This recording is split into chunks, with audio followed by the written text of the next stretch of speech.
નમસ્કાર દર્શક મિત્રો, આપ જોઈ રહ્યા છો આજ કી બાત ચેનલ અને તમારી સાથે હું છું વસંત ગોસ્વામી। આજના આ વિશેષ કાર્યક્રમ જવાબદારી કોનીમાં આપ સૌનું સ્વાગત છે।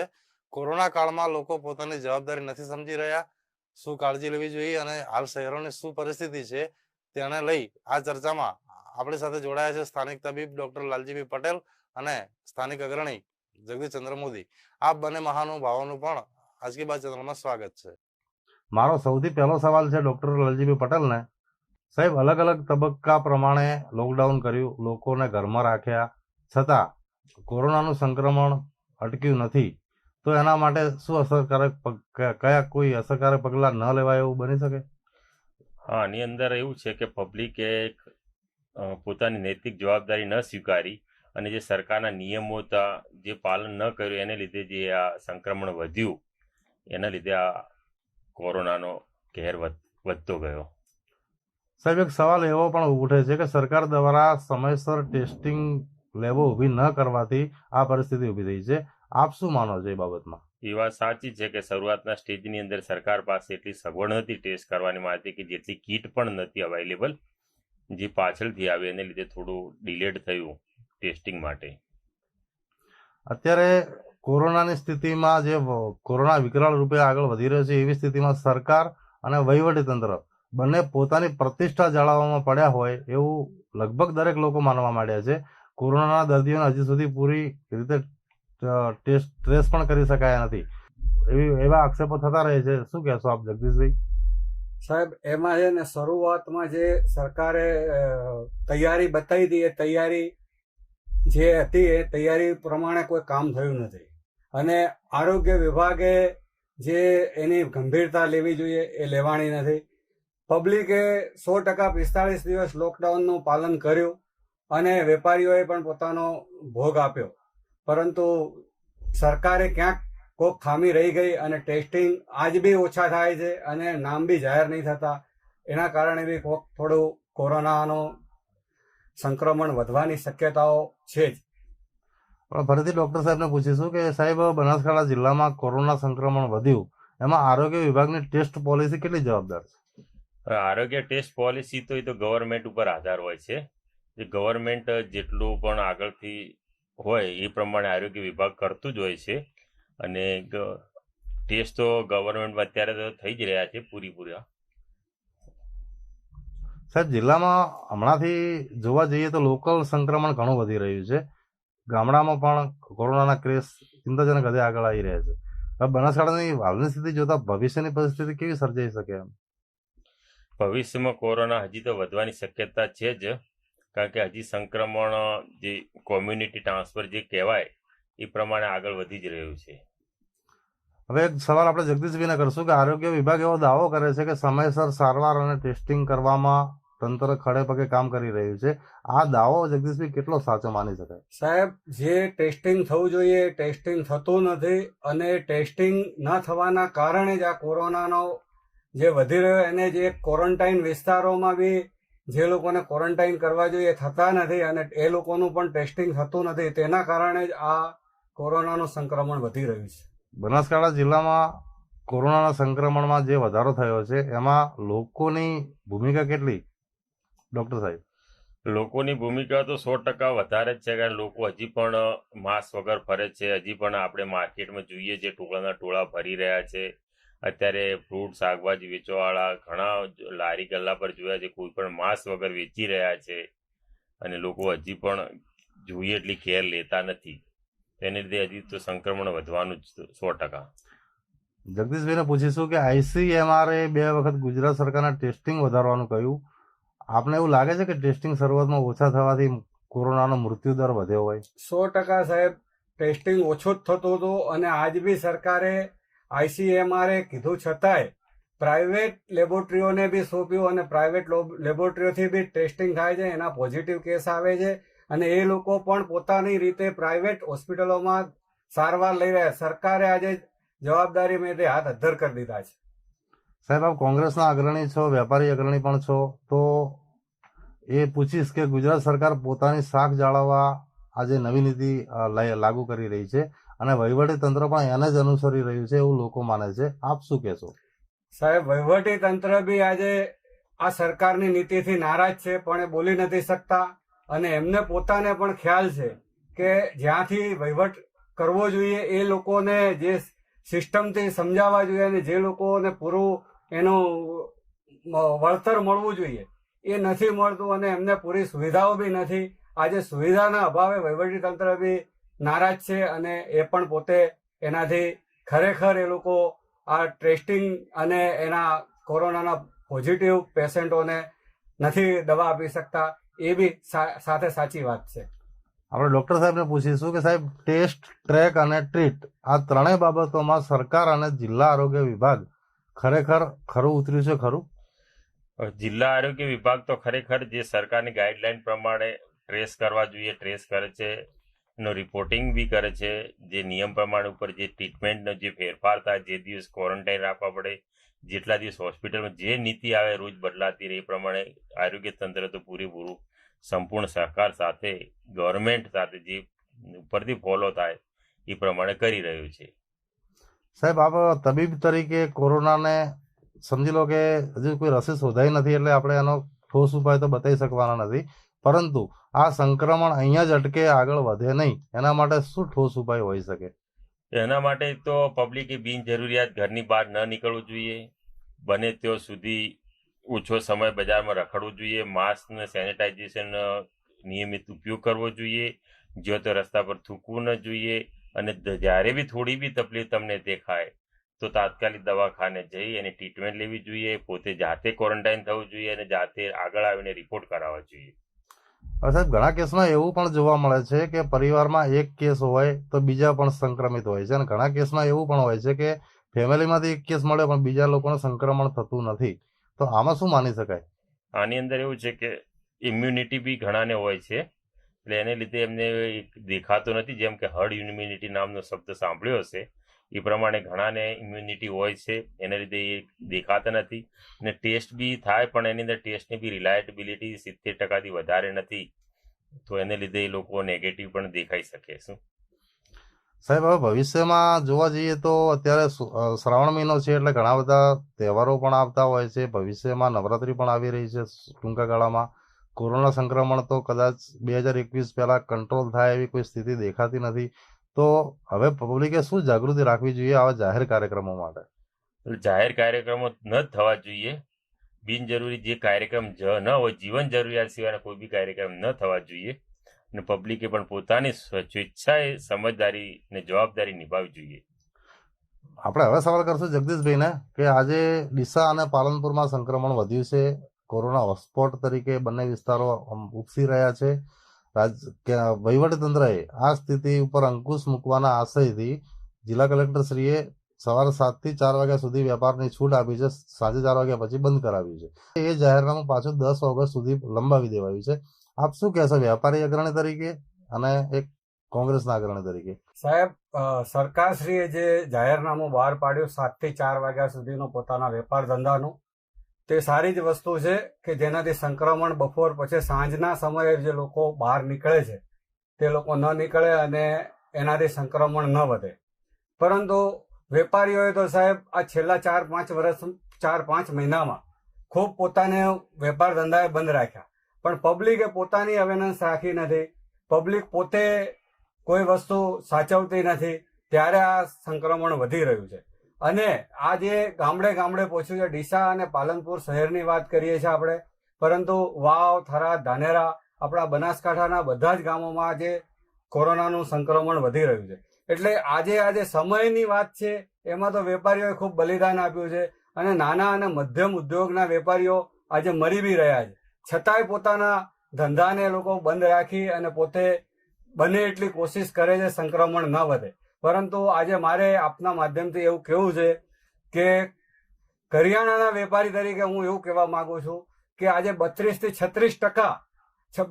36 ગણો વધારે આજે આ જે ઉખાડામાં વસ્તુ વપરાય છે, જે આદુ છે, પછી એનો તજ છે, આ બધી વસ્તુ વપરાય છે અને સૂંઠના પાવડરનો ઉપયોગ ખૂબ થઈ રહ્યો છે.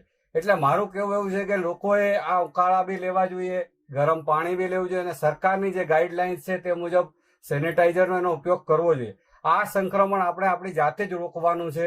આપણે સરકારના નિયમોને પાળીશું એવું વિચારીને આપણે આ પાળીએ એવું ન કરવું જોઈએ. આપણે આપણી પોતાની જવાબદારી સમજીને, આપણા પોતાના પરિવારની જવાબદારી સમજીને આને પાળવું જોઈએ. અને આજે જે આ ગરમ મસાલા જે વેચાઈ રહ્યા છે એમાં સાહેબ 36% વધારો થઈ ગયો છે. સૂંઠ સાહેબ 12 મહિનામાં અમારે એક કટ્ટુ 20 કિલોનું ઉનાળાના સમયમાં વેચાતું આજે સાહેબ એ 700 કટ્ટા વેચાવા માંડી ગયું છે. એટલે આજે એ વસ્તુનો બધા ઉપયોગ કરે છે, પણ જે લોકો નથી કરતા એમને મારી નમ્ર વિનંતી કે આ વસ્તુનો ઉપયોગ કરે અને આ સંક્રમણને તોડવા માટે સરકારને સહકાર આપે. એક વેપારી અગ્રણી તરીકે હું તમને પૂછું તો ક્યાંક હું ડીસાની કે કોઈ પર્ટિક્યુલર કોઈ વિસ્તારની વાત નથી કરતો, પણ વેપારીઓ દ્વારા કાળા બજારની ફરિયાદો પણ ઉઠી રહી છે. આપ એક વેપારી તરીકે આમાં શું કહેવા માંગશો? સાહેબ, તમારી વાત સાચી છે કે કાળા બજારની ફરિયાદો ઉઠી જ રહી છે, પરંતુ જ્યારે લોકડાઉન પહેલું આવ્યું ને એ દિવસ આજે દાળના ભાવ, મગદાળ કહેવાય, એ મગદાળના ભાવ 75 રૂપિયાથી 90 રૂપિયા સુધીના ભાવ હતા. અને જે દિવસ લોકડાઉન આવ્યું ને એ દિવસ નાફેડે પોતાના ભાવ વધારવાનું ચાલુ કર્યું. જે સરકારી સહકારી માળખા છે એ પોતાના ભાવ વધાર્યા અને એના કારણે બજારના ભાવ વધ્યા. એવી રીતે આપણે એશિયાની જે ગણદેવી નામની ખાંડની કંપની છે, સહકારી માળખું છે, એણે પોતાના પર 100 કિલોએ 500 રૂપિયાનો વધારો કર્યો. હવે એ 500 રૂપિયાનો વધારો આવ્યો કોના? પબ્લિક ઉપર. અને આજે વેપારીઓ ઉપર લોકોએ કાળા બજારની વાત કરે.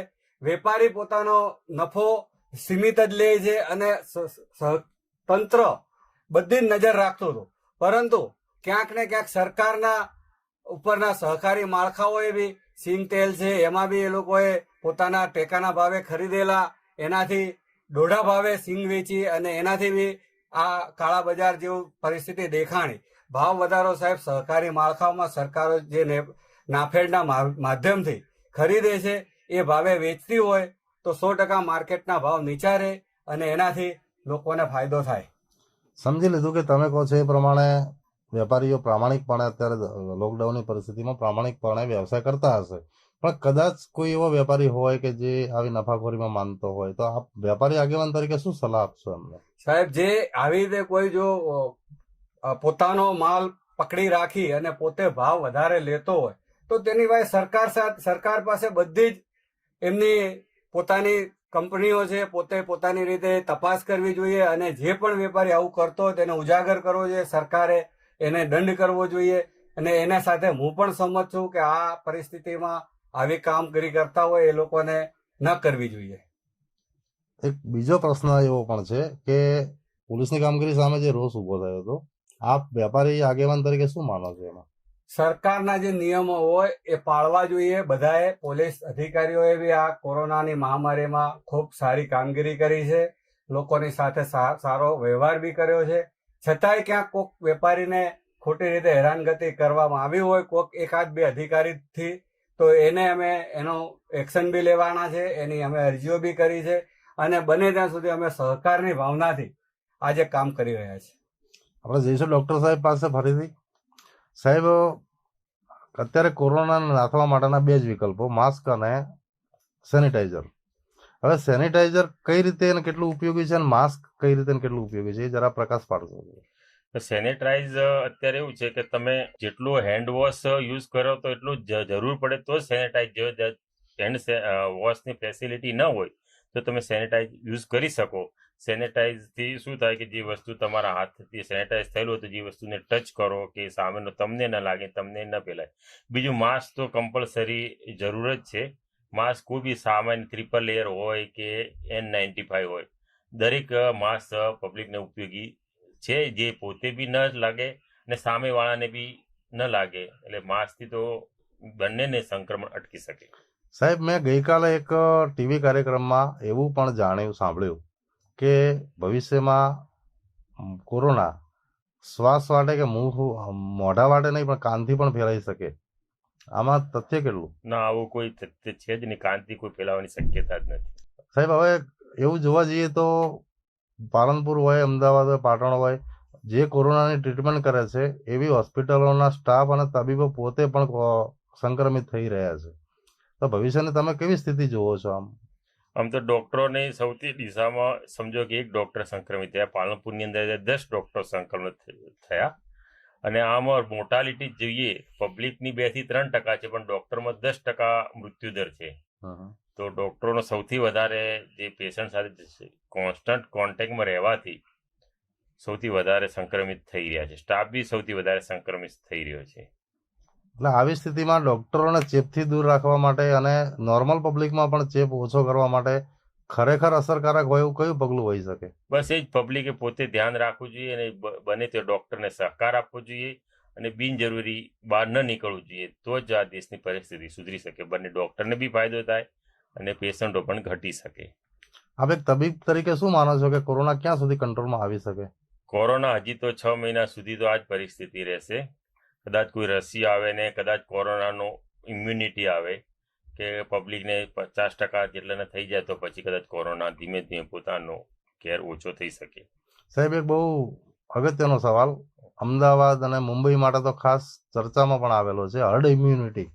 એ હર્ડ ઇમ્યુનિટી શું છે અને એ આપણે અહીંયા બનાસકાંઠામાં કઈ રીતે ખીલી શકે? હર્ડ ઇમ્યુનિટી એવું છે કે તમે કોઈ બી કોરોના પેશન્ટના સંક્રમણમાં આવ્યા હો અને તમને ઓછો ચેપ લાગ્યો હોય, સામાન્ય જેમ કે સામાન્ય ફ્લૂ હોય અને જે ફ્લૂ તમને થઈને પાછો મટી ગયો તો એની સામે લડવાની તમારામાં એટલી ઇમ્યુનિટી ડેવલપ થઈ શકે, એને લીધે તમને જોખમ ઓછું થઈ જાય. અમદાવાદમાં હર્ડ ઇમ્યુનિટી એક્ટિવ થઈ ગઈ છે એવું આપણે માની શકીએ હાલમાં? હા, આજને એવું કહે છે કે 48%માં હર્ડ ઇમ્યુનિટી ડેવલપ થઈ છે. તો બનાસકાંઠામાં એ સ્થિતિ ટેકલ થતા કેટલો સમય લાગી શકે? બનાસકાંઠામાં એવા કોઈ રિપોર્ટિંગ થતા નથી કે આઈજીએમ એન્ટીબોડી ટેસ્ટ થાય તો પાકું ખબર પડી શકે કેટલાને આ કોરોના થઈ ગયેલો છે ને કેટલામાં ઇમ્યુનિટી છે. અત્યારે એક દાવો સાહેબ એવો પણ થઈ રહ્યો છે કે જેનો ટેસ્ટ નથી થયો એવા ઘણા બધા પોઝિટિવ વ્યક્તિઓ આરામથી બજારમાં ફરી રહ્યા છે. એમને નથી તો આરોગ્ય તંત્ર એમના સુધી પહોંચી શક્યું કે નથી એવા લોકો સામેથી આરોગ્ય તંત્ર પાસે પહોંચતા. હવે આવા લોકો કેટલા જોખમી સમાજ માટે? આવા લોકો જે એક્ટિવ હોય એ જોખમી હોય, જેને પણ કદાચ 15 દિવસ 20 દિવસ થઈ ગયા હોય અને એમનામાંથી જતું રહ્યું હોય તેવા કોઈ જોખમ નથી. પણ જે લોકો એક્ટિવ હોય, દાદરી કે આજે તમને ખાંસી શરદી હોય 3 દિવસ પછી તમે પાછા બજારમાં ફરતા હો, આવા ઘણા પોઝિટિવ દિશાની અંદર રખડે જ છે. જે ગવર્મેન્ટને ખબર છે તો બી હોમ ક્વોરન્ટાઇન હોય તો બી બીજે દિવસે મંદિરો ફરતા જ મળ્યા છે. તો આવા લોકો વધારે ચેપી કરી શકે. સાહેબ, એક સવાલ બધા લોકોને એ પણ મૂંઝવી રહ્યો છે અને ઘણા સ્થળે આનો વિરોધ પણ થયો છે કે પોઝિટિવ આવેલા કેસને પણ હોમ ક્વોરન્ટાઇન રખાય છે, સેલ્ફ ક્વોરન્ટાઇનમાં ઘરે જ, અને ત્યાં એની ટ્રીટમેન્ટ થતી હોય છે. આજુબાજુમાં પણ ભયનો માહોલ ફેલાતો હોય છે. આપ શું કહેશો કે એ દર્દી આજુબાજુ માટે કેટલો ભયજનક હોઈ શકે? પોતે જો ઘરની અંદર જ રહે ને ઘરની બહાર જ ન રાખે ને જે ગવર્મેન્ટ ગાઈડલાઇન્સ પ્રમાણે જે પોતે ઘરે સેનેટાઈઝ વાપરે, પોતાનો અલગ રૂમ રાખે, તો એ રીતે તો પોતે કંઈ ભયજનક નથી. પણ એ પછી ઘરની બહાર નીચે રખડે અને ગેલેરીમાં રખડે, બહાર રખડે અને પોતા ઘરના સભ્યો બી બહાર રખડતા હોય તો પછી ભયજનક કહેવાય. સાહેબ, કોરોનાના પ્રારંભિક કાળમાં આખું ગામ કે આખો મહોલ્લો ક્વોરન્ટાઇન કરાતો હતો અને કન્ટેનમેન્ટ એરિયા જાહેર કરાતો હતો. ધીરે ધીરે આમાં ઘટાડો થયો અને અત્યારે માત્ર એકાદ વ્યક્તિનું દર્દીનું ઘર અથવા એ ગલી આટલું જ કન્ટેનમેન્ટ એરિયા જાહેર કરાય છે. આ પોલિસી કેટલા અંશે યોગ્ય છે અને વ્યાજબી છે? આ પોલિસી આમ તો યોગ્ય જ છે, કારણ કે એક જણ ચેપ થઈને આખા ગામને કરવું એ બહુ વ્યાજબી નથી. કારણ કે હવે ધીરે ધીરે અનલોક તો કરવું જ પડે, કારણ કે પબ્લિકને ઘરની બહાર પોતાનું જીવન જરૂરિયાત વસ્તુ માટે, પોતાના ધંધા માટે બહાર નીકળી શકે. એના માટે જે બી વ્યક્તિને થાય એ વ્યક્તિ પૂરતું જ, એટલા ઘર પૂરતું જ ના કોન્ટેક્ટ સુધી પોતે સેલ્ફ ક્વોરન્ટાઇન થઈ તો જ આ પરિસ્થિતિ સુધરી શકે. હવે આપણે પૂછીશું જગદીશભાઈને કે જગદીશભાઈ, હવે નવરાત્રી આવે છે, દિવાળી આવે છે, એના પછી કદાચ કારતક મહિનામાં તો લગ્નની સિઝન પણ ખુલતી હોય છે, તો સરકારે હવે આ કયા સ્ટેપમાં આગળ વધવું જોઈએ? જેમ જેમ કોરોનાનો આજે સાહેબે વાત કરી, આપે કરી વાત કે ભાઈ અમદાવાદ ને સુરતમાં લોકોને પાછો રિપીટ નથી થતો ને એમની જે રોગ પ્રતિકારક શક્તિના કારણે એ પ્રોબ્લેમો નહીં થતો. મને એવું લાગે છે કે દિવાળી સુધીમાં ઘણી બધી સ્થિતિ સારી થઈ શકે એવી છે અને લોકોને આના માટે આ સારી એવી તહેવારો બી મનાઈ શકે, નવરાત્રિ બી મનાઈ શકે. પણ જ્યાં સુધી આ કોરોનાનું સંક્રમણ વધારે પડતું ચાલતું હોય તો આ બધી વસ્તુને આપણે બેન છે ત્યાં સુધી બેન રહેવું જોઈએ અને આપણે એને પાળવું જોઈએ. અને જો આપણે નહીં પાળીએ તો આવનાર સમયમાં આપણા પરિવારના જે ઉંમરલાયક લોકો છે એમના માટે બહુ ખતરો છે. એટલે એ વસ્તુને આપણે આજે 1-2 વર્ષ તહેવાર ના કરો તો એનાથી કોઈ ફરક નથી પડવાનો, પણ આપણા પરિવારના કોઈ જતા રહે એ માટે કરીને આપણે આને સંક્રમણ તોડવા માટે આપણે આનું અનલોકને જે અનલોક છે ત્યાં સુધી આપણે લોકડાઉન જેવી પરિસ્થિતિ આપણા પરિવાર સાથે રાખવી જોઈએ. જગદીશભાઈ, એક બીજો પ્રશ્ન એ પણ છે કે કેટલાક વેપારીઓ લોંગ ટાઈમ સુધી એવું દલીલ પણ કરતા હોય છે કે ભાઈ 4 વાગ્યા પછી કોરોના ગાયબ થઈ જવાનો છે, એટલે એમને તમે શું સલાહ આપશો? સાચી વાત છે કે 4 વાગ્યા પછી કોરોના ગાયબ તો નથી થતો, પણ જેટલું સંક્રમણ આપણે ઓછું થાય એના માટે કરીને સમય ઓછો કરીએ છીએ. મને ઘણીવાર એવી વાત ખબર છે કે ભાઈ આપણા વેપારીઓ 4-5 દુકાનોવાળા ભેગા થાય, સાંજે 4-5 વાગે આપણા ધંધા પતી જાય તો આપણે એક દુકાનમાં બધા શેઠિયાઓ ભેગા થઈ અને વાતો કરીએ, ગપ્પા મારીએ, કોરોનામાં આમ થયું તેમ થયું. પરંતુ આપણે આપણા પરિવારની ચિંતા કરતા હોઈએ તો આપણે આપણો ધંધાનો ટાઈમ પતી ગયો હોય, આપણા વેપારી આપણા ગ્રાહકો સાથે આપણે જે વેપાર થઈ ગયો હોય ને હવે આપણને ખ્યાલ છે કે હવે આપણે અહીંયા બેસવાની જરૂર નથી, તો આપણે આપણા ઘરે જઈ અને આપણા પરિવાર સાથે રહેવું જોઈએ. અને લોકોને આપણે કોરોનાથી સંક્રમિત ના કરીએ અને આપણે કોઈનાથી સંક્રમિત ના થઈએ તેના માટે આપણે ખાસ કાળજી રાખવી જોઈએ. જરૂર આપણે માનીએ છીએ કે સમય કોઈ કોરોના સમય દેખીને નથી આવવાનો, પરંતુ આપણે આપણી જવાબદારી સમજીને આપણે જેટલું બને એટલું સંક્રમણ ના થાય તેવી આપણે કાળજી રાખવી જોઈએ. સાહેબ, આપના માટે એક સવાલ છે કે લોકોને ઘરની બહાર તો નીકળવું જ પડશે, કારણ કે ઘર ચલાવવું હશે તો જે બહાર નીકળે છે પરિવારનો જે મહત્વનો વ્યક્તિ છે, જે એના ઉપર આખું ઘર નિર્ભર છે, એને બહાર ગયા વગર છૂટકો નથી, એને શું પોતે કાળજી રાખવી, ઘરે આવ્યા પછી શું કરવું? એટલે પોતે તો પહેલા તો માસ્ક રાખવું જોઈએ. ઘરે આવીને પોતે પહેલા બધા કપડાં કાઢી અને પોતે ગરમ પાણીમાં નાખીને ધોઈ દેવા જોઈએ, પોતે નાહી લેવું જોઈએ અને પછી જ ઘરની અંદર એન્ટર થવી જોઈએ. એ જ સલાહ છે. સાહેબ, રાત્રિના સમયે હજુ પણ ઘણી બધી સરકારી તંત્રને નિયંત્રણો મૂક્યા હોવા છતાં લોકો સમજી લો કે નાઇટ વોકિંગ માટે પણ નીકળતા હોય છે, સોસાયટીના કોમન પ્લોટમાં ભેગા થઈ અને ગપાટા પણ મારતા હોય છે. આ લોકો માટે સંક્રમણની શક્યતા કેટલી ને એમને આપ શું સલાહ આપશો? એમાં 100% શક્યતા ખરી ને એ લોકોને આ પરિસ્થિતિ ન કરવી જોઈએ. તો આ હતો આપણો આજકી બાત ચેનલનો ખાસ કાર્યક્રમ જવાબદારી કોની.